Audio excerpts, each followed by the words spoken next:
Welcome back to the show. Check out these headlines we have for you today. IMF, BIS, SWIFT, BRICS, the Fed, FedNow, new hires, U.S. Treasuries being converted by BlackRock, Clearinghouse, Chips goes live with ISO 20022, HSBC, Ripple partner, and a whole lot of money. Somebody roll that beautiful intro.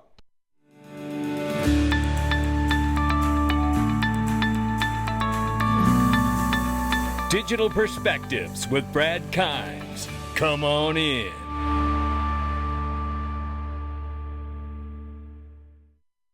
Welcome back to the show. You can follow us on Twitter, YouTube, and digperspectives.com for exclusive content. Right now, $2.7 trillion market cap for cryptocurrency. The market is off by 2.3 right now. 69,800 plus for Bitcoin, 3,400 plus for Ethereum. USD Tether is at $107 billion market cap plus. Number 6 spot is XRP holding. Even though we're at 59 cents, we're still holding. We're off by 2.4 on the 24-hour and up 3.6 on the 7-day. Look at the range of price between 59 and 61 cents. So you can see we're currently falling like a manhole cover from the sky, ladies and gentlemen.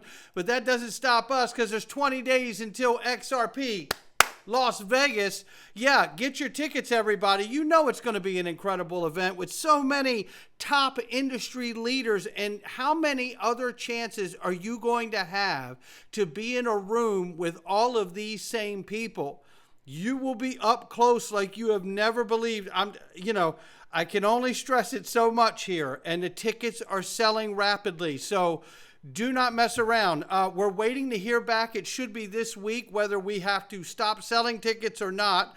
But what I can tell you is that do not take a chance of missing, because if we don't get the extra floor space, we'll have to stop selling tickets. And we already sold out of VIP tickets. So if you want to get the ticket to this event, you're going to want to make sure that you get your ticket today. Do not mess around, because I tell you, we'll have people coming to the facility trying to get tickets, and I feel horrible for them, but there's just nothing that we can do.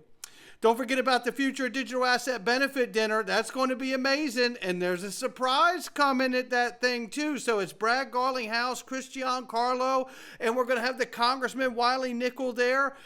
You're going to have an incredible time, but I tell you, there's a big surprise coming, and you can't find out what it is unless you get the ticket for it. By the way, inside the Freedom Zone, there is a discount right here. It's a non-retro discount for the Future of Digital Asset Benefit Dinner, but you must go into the Freedom Zone where I'm going to reveal that discount code for all of you today.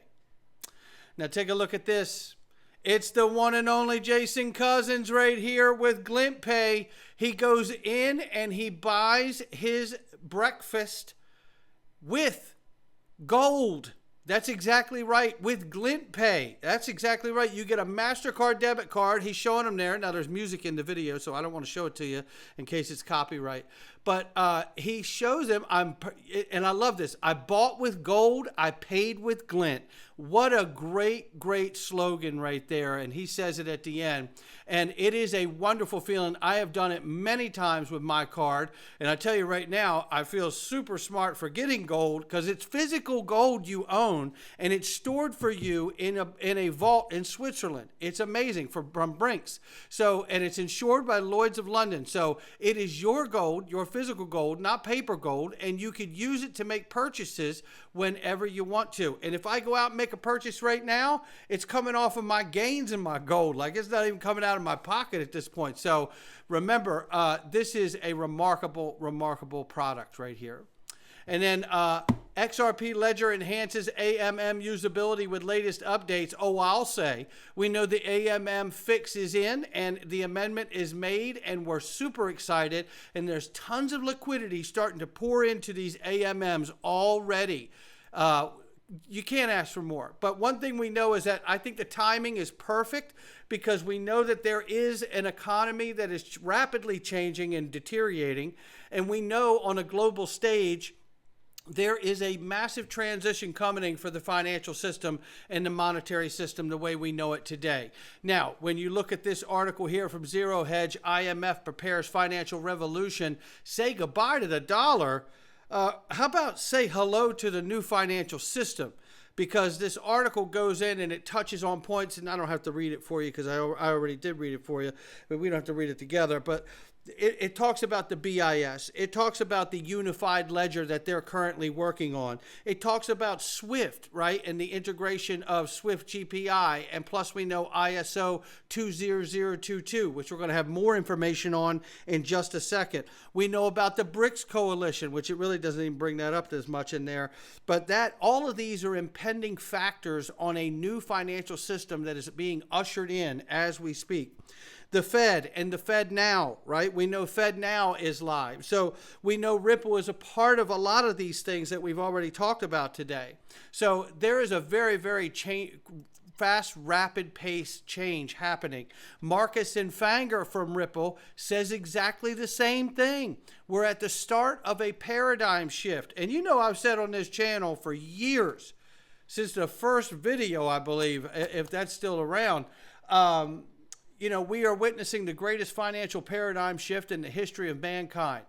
And I think Marcus Infanger is citing that right here. Blockchain tech is going from hype to real utility as traditional financial firms move beyond pilots and into production and distribution.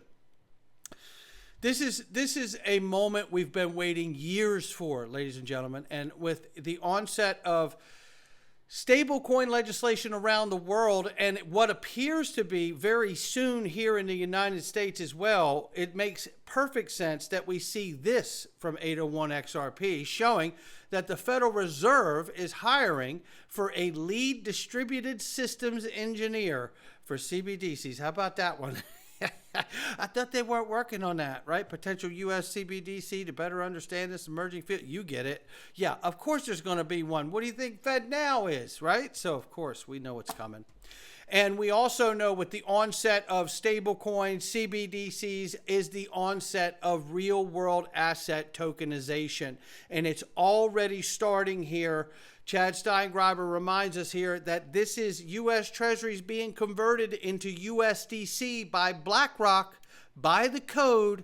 Tokenization is real, and it's here today. And here you can see the breakdown of it in here. So very, very exciting to see all of this happening in real time. We'll be able to tell all your children and grandchildren that you were around and you witnessed this. And not only did you witness it, but you invested in it.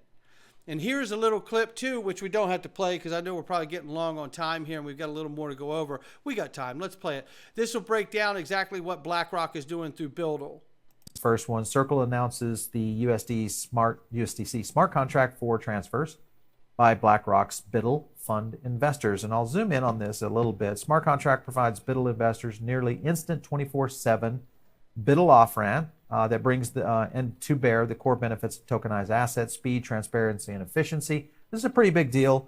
It is going to, I think, enable a lot more awareness. This, of course, is Jeremy Allaire announcing this. Tokenization assets is but one important dimension to solving the investor pain points. And I agree this is where the growth of Wall Street is going to be, is in tokenized assets. So there's no question what he just said there is so spot on. And a reminder that all of this is happening right now with ERC20 technology with Ethereum's network. But remember, we can't lose sight of the USD stablecoin that Ripple is soon to launch this year on the Ethereum network and the XRP Ledger, as well as what we also understand that right now too is Persist and the bridge that they've built between the EVM and the XRP Ledger. So these are very exciting times to see this kind of interoperability connection taking place because otherwise Ethereum is a closed network, right? So for future confirmation from SWIFT that they do not want to reinvent the wheel. They even say it right here. Shout out to Smoke Dog. To avoid reinventing the wheel in terms of business definitions and to facilitate interoperability amongst DLT implementations with existing financial industry infrastructure, including electronic messaging, you can see that they are bankers. They are not innovators, right? And that's why we heard in the early days, Brad Garlinghouse even talked about Swift GPI is like putting a race car body over top of a Model T Ford, right? It's not the same as what they have created. And then you can see where the competition sits beside one another in the tech stacks, how Swift GPI can access RippleNet and XRP through RippleNet partners across HTTPS and APIs without a direct Swift-Ripple relationship needed. And here it is right here. Everything is coming together. That paradigm shift that Marcus and Fanger was just talking about, this is what it looks like. And we don't even need to play. So you will see across these. She's talking about all these different solutions and organizations and networks working together. And as you can see right here in crypto DLT land, it's always the same three that we keep hearing. We never hear Bitcoin or Ethereum, but we always hear Circle, Ripple, and Stellar, whether it's the former managing director of the IMF, Christine Lagarde, now the president of the European Central Bank, or multitude of other people. Circle, Ripple, and Stellar are always smack dab in the middle of it. And then we see this. Clearinghouse Chips is live, ladies and gentlemen, with ISO 20022 message format, releasing over 500,000 payments for a total value of $1.81 trillion. We're excited to implement ISO 20022 as it will improve payment transparency and accelerate payment delivery with its increased data load and structured content, resulting in a better experience for our clients, CHIPS participants, and the industry, say Thomas Halpin, North America head, Global Payment Solution at HSBC. Well, this is all fantastic information. For one, ISO, you see all of it. There's the article right here. I wanted to pull it up as well. Shout out to Subjective Views for bringing that out. And then here is the reminder that Ripple is a part of the ISO 2022 standards body with a particular focus on distributed ledger technology, and they were the first to join, and Stellar soon after. And then here's the reminder that HSBC is a major global banking institution that is involved in that clearinghouse chips $1.81 trillion of payments that is also chosen Ripple's recently acquired Medico to house the institutional custody for them. And HSBC has $5.6 trillion in custody. How about that one? Come on in. Yeah. Thought you'd like that. All right, we're going into the Freedom Zone, ladies and gentlemen. You're going to like this too, I can tell you that. We got a message from all the way back in 1965 that tells you exactly what's going on in 2024, and it'll make the hair stand up on the back of your neck, and we're going in there right now. Funny how history can repeat or actually be predicted from so long ago. Join us in the Freedom Zone. Not financial advice of me or anyone else. Come on in. All right. Well,